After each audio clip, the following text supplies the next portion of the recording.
I want you to get to the subtopic, if you would. In your notes that you've already taken on Congress deals with repaying the government debt. Congress deals with repaying the government debt. Well, I gave you a little handout to make it less painful. All right, let's continue on here. Again, to find solutions to the new nation's financial problems, Congress turned to the new Secretary of the Treasury, Alexander Hamilton. And he'd be the guy that's responsible to devise a program that would put the nation's finances on sound footing. And he knew that a nation, like an individual, must repay their debts in order to earn the trust of its neighbors and to be able to borrow in the future. So the United States owed a war debt of over 80 million, a staggering sum for that period of time. This is where I got you a little confused. The United States had accumulated three types of debt. Foreign debt, look on your handout. That foreign debt was $12 million, and it was owed to France, Spain, and the Netherlands. Now, Courtney, how did Alexander Hamilton plan to pay back the foreign debt? With interest over a fixed period of time. Very good. The second debt was domestic debt, which is on the other side of your little handout. Did you know that? Okay. And we owed $44 million to individual Americans within the United States that lent us money during the time we fought the Revolutionary War. And Alexander Hamilton also felt that should be repaid. Now, some people were upset because a lot of these bond buyers that bought bonds, because we weren't doing very well in the war, decided to sell them to cut their losses, and a bunch of speculators bought those bonds. And a lot of people in the country and people in Congress thought that we shouldn't pay back those greedy speculators because they were just going to make a profit. And Alexander Hamilton said, no, it doesn't matter. We got to pay these people back. And they were paid back also, and I'm not sure if I told you this, over a period of time with interest, just like the foreign debt. So they made arrangements to pay those individuals back. Now here's where we had the issue yesterday. And I screwed it up, not you, so bear with me. There were state debts. Notice it's got a foreign debt, domestic debt, and then state debts, plural. Here's where I screwed up. Individual states owed citizens of their state money who lent the state money, not the entire 13 states, lent each state money so they could fight their part of the Revolutionary War. For example, people in South Carolina gave the state of South Carolina money to fight the Revolutionary War down in the South. So it was the states that owed the debt to their citizens, not the government owing a debt to states. Does that make sense? Now, here's the kicker. We kind of had this right yesterday. So if in South Carolina they still owed several $million to their citizens, but in Massachusetts paid back their citizens on what they owed, that's what caused the controversy among the states, saying, well, we're Massachusetts. We paid back our citizens. We don't owe our citizens anything.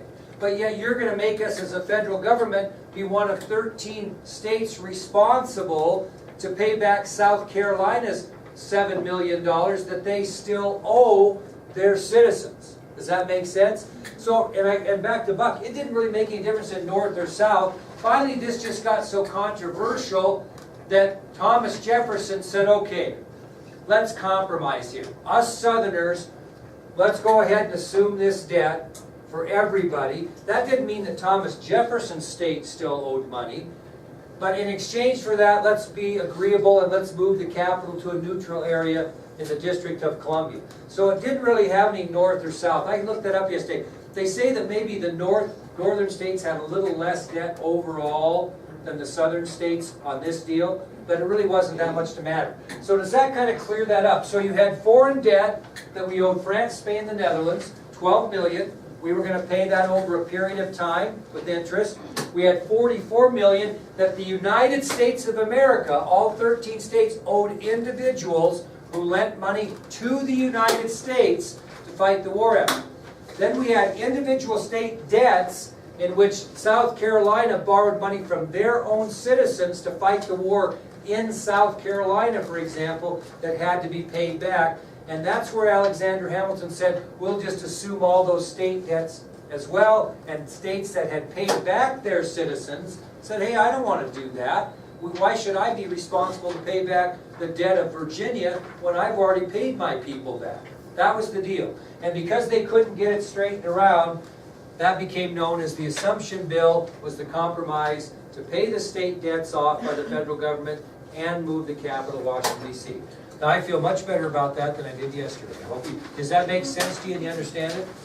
Okay, well, let's take us then to the French Revolution, trouble with Great Britain. Mr. Luke, Yes. how much were the state debt? Oh, 24, sorry, I didn't put that on there. That's a good point.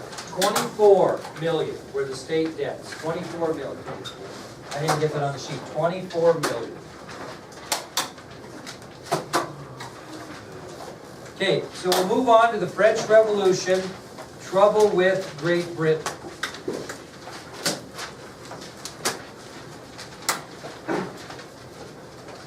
Okay, it was in the spring of 1789 that a revolution broke out in the country of France. In the spring of 1789, a revolution broke out in the country of France. Now, usually when you have a revolution, who's against who? Citizens against the government, because they don't like the way things are being done.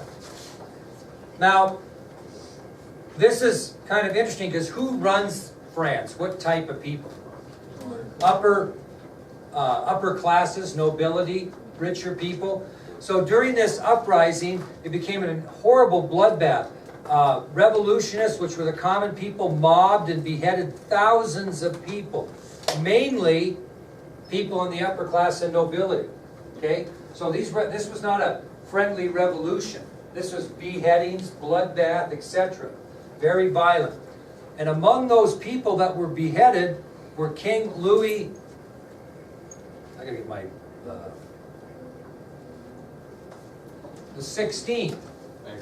King Louis the 16th and his Queen Marie Antoinette.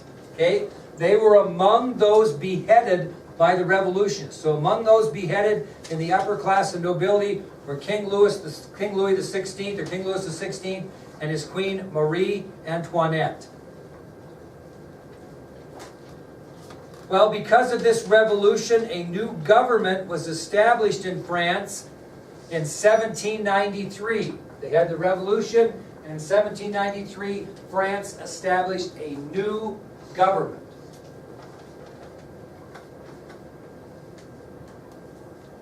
Great Britain did not like the new regime that took over in France, so they declared war against France. So again, the revolutionists established a new government in France in 1793. And because Great Britain did not get along with this new government established, they declared war against France. And who's going to be caught in the middle? Us. The United States. Yep. We would be affected by the French Revolution and the French's war with Great Britain. And here's how it started. We traded with both countries, right? Made pretty good money. Well, when our ships left the United States for France, British Navy ships seized those ships. And when our ships headed to Britain with supplies, what did French Navy do? Seized our ships. So we're caught in the middle as we're sending and trading with both countries. When we send a ship to Britain, the French Navy seizes our ship. And we sail to France, the British Navy seizes our ship. Now when they seize your ship, what do they capture on those ships? What's that? Sailors, etc. Now the thing that got kind of ugly is the British. When the British seized an American ship, they captured the sailors and forced them to do what? Serve in the British Navy. So what they were doing is they were impressing. Our sailors were being impressed. Not impressed like you might think, geez, McGarvey, you really impressed me with that pink trim on your sweatshirt there. Not that type of impressed. Impressment meant taking somebody hostage, so to speak, and forced them to do something they shouldn't do. So the British became very visible back in the United States because they were seizing our ships, impressing or kidnapping our sailors, and forcing those sailors to serve in the British Navy. Now, did that affect American citizens? No. And did everybody support in the United States? Did everybody in the United States support the French? Or did everybody in the United States support the British? No, what happened? We were split. American citizens began to take sides. And it was kind of funny because it went along what we might call party lines. Alexander Hamilton and his supporters, which were in the North, favored Great Britain in this conflict. Alexander Hamilton and his supporters favored Great Britain in the conflict. And Thomas Jefferson and his supporters, which were in the South, supported France. So when this conflict between French and British occurred, it really split American citizens in half. The Northerners, led by Alexander Hamilton, favored Great Britain in the French-Great Britain conflict, whereas Thomas Jefferson and his supporters in the South favored France.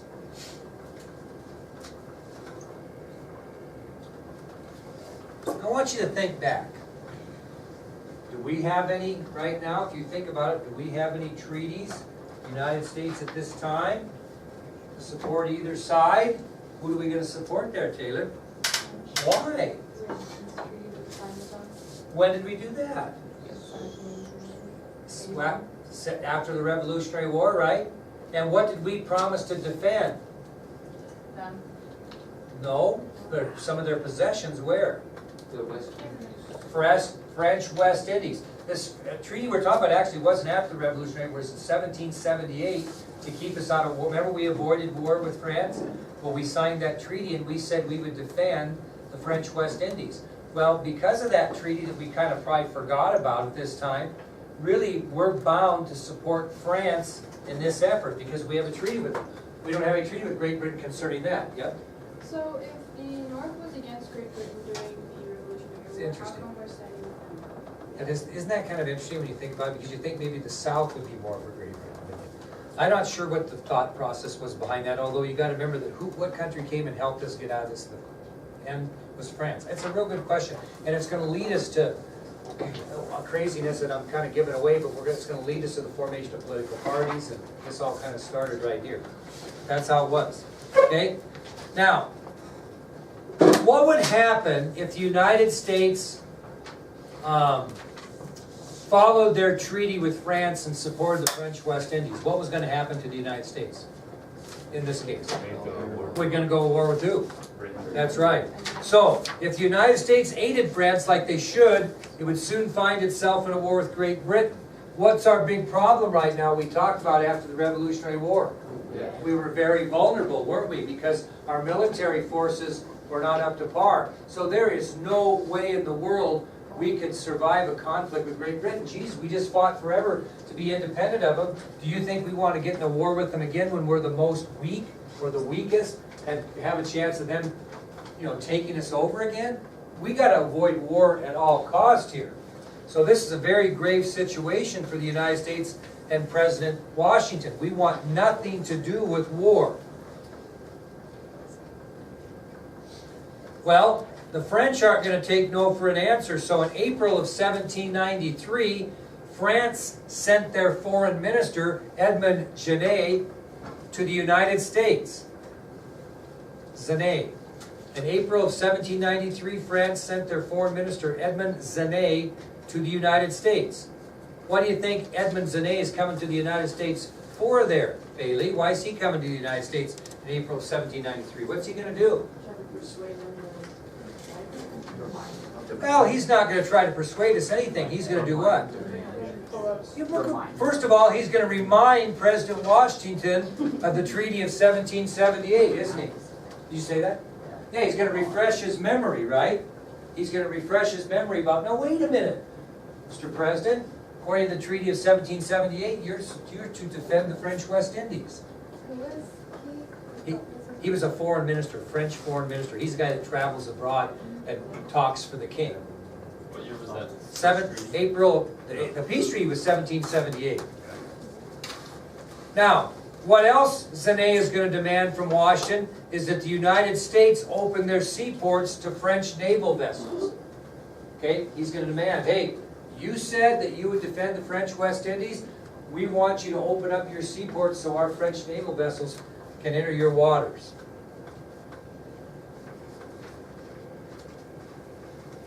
Well, wants Washington know that if he agrees to that, what's going to happen?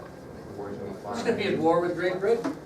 He's in a bad spot. If he supports the Treaty of 1778 and he tells Edmund Genet that they'll open our ports to French and naval vessels, he knows he's going to be in war with Great Britain, which we absolutely, positively cannot afford to do. So, he listened to Genet and finally made a decision. And on April 22nd, 1793, on April 22nd, 1793, Washington issued the Proclamation of Neutrality.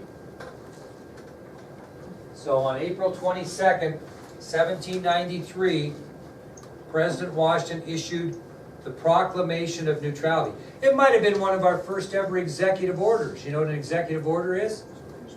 It's just when the president bypasses Congress and does what he wants.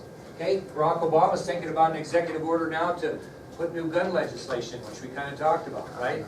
Well, this might have been one of those first presidential orders before we had one. So he issued the Proclamation of Neutrality.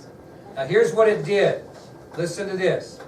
This Proclamation of Neutrality forbid any American citizen to give any support on land or sea to either Great Britain or France. The Proclamation of Neutrality forbid any American citizen to give any support on land or sea to either Great Britain or France. The Proclamation of Neutrality forbid American citizens to give any support on land or sea to either Great Britain or France. Now, he did this without the support of his cabinet, really, or the support of Congress. What did they think of it, Congress and cabinet? What? That's a bad idea. No, actually, they thought it was a great idea. It was widely supported because they knew if we didn't do something, what was going to happen? War. It'd be a war with Great Britain. Well, do you think that the French and Edmund Genet thought, well, hunky-dory, if that's what you want to do, you want to proclaim that neutrality, we're okay with that. No, they didn't. And so, as tempers flared, so to speak, even though we had this proclamation of neutrality, it looked more and more like we were going to go to war with Great Britain. So, what do when you get in a situation where your back's against the wall? If you're bright, you make one more shot at diplomacy. Okay? So they sent Edmund Genet over here to give the demands. He wasn't asking for any negotiation. So Washington's thinking, let's try one more time to get this straightened out. So Washington's going to send somebody over to France to try to negotiate peace, and it's going to be Chief Justice of the Supreme Court, John Jay. So, in a final effort to try to avoid war with Great Britain, President Washington sends Chief Justice of the Supreme Court, John Jay, to Great Britain. Excuse me. Yes. So what? No, he's going to send him to Great Britain. Because he doesn't want war with Great Britain. Who are we trying to avoid war with? Think about this. Now, you look confused. You go, Edmund Genet comes over from France and demands this and this and this. Well, is he going to go over and negotiate with France and say, no, we're not going to give this, this, and this? Who's he going to go negotiate with? Great Britain's the one they're going to go to war with. So they sent Jay to Great Britain, not France, Great Britain. So Great Britain didn't like that we were digging France. Well, no, they really did not. They did not. No, he's right or no, he's wrong. Oh, he- I'm Yes. so Wait. Hillary, are you the one who screwed me up? They wanted Great Britain. So what makes Why you would think they- correct? Okay. Why would they Yes. scared about No, and I was going like, war with Great Britain? like, no, when like, they they're didn't, like, agreeing no, correct. against, like, France from the treaty, because they were technically trying to help France out, so when French want to. Well, we're in a, how would I explain this? We're in a situation we're stuck in the middle. Okay, I'm gonna try to put this in layman's terms. So, Talon and Kyle were my friends, okay? And I like them both, but they're both kind of hotheads, okay? So, Kyle, all of a sudden, is getting in a conflict with Talon. And they want, and Kyle says, well, listen, you and I were friends a long time ago, so I expect you to help me go over there and beat the hell out of Talon. And I think, I'm not gonna go beat the hell out of Talon, because Talon's way bigger than I am. I'm weak, I just got done with the flu, I got no energy.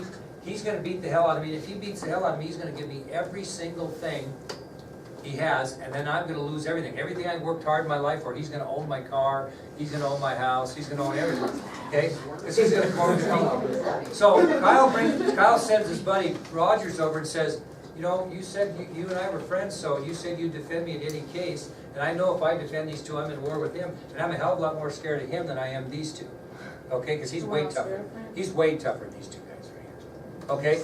So, I say, nope, I'm gonna be neutral, not support neither one. Okay, not support neither one. Well, really, Talon and I were friends at one time too, because do you think he's gonna be a little upset if I don't support him? So you gotta pick your battles. Who do we not wanna go to war with? Britain, because France isn't a big threat. So what I'm gonna do is I'm gonna say, God dang it, I mean, this is looking bad. And Hannah is my best negotiator. I think Talon's a little sweet on her anyway. This is in retrospect.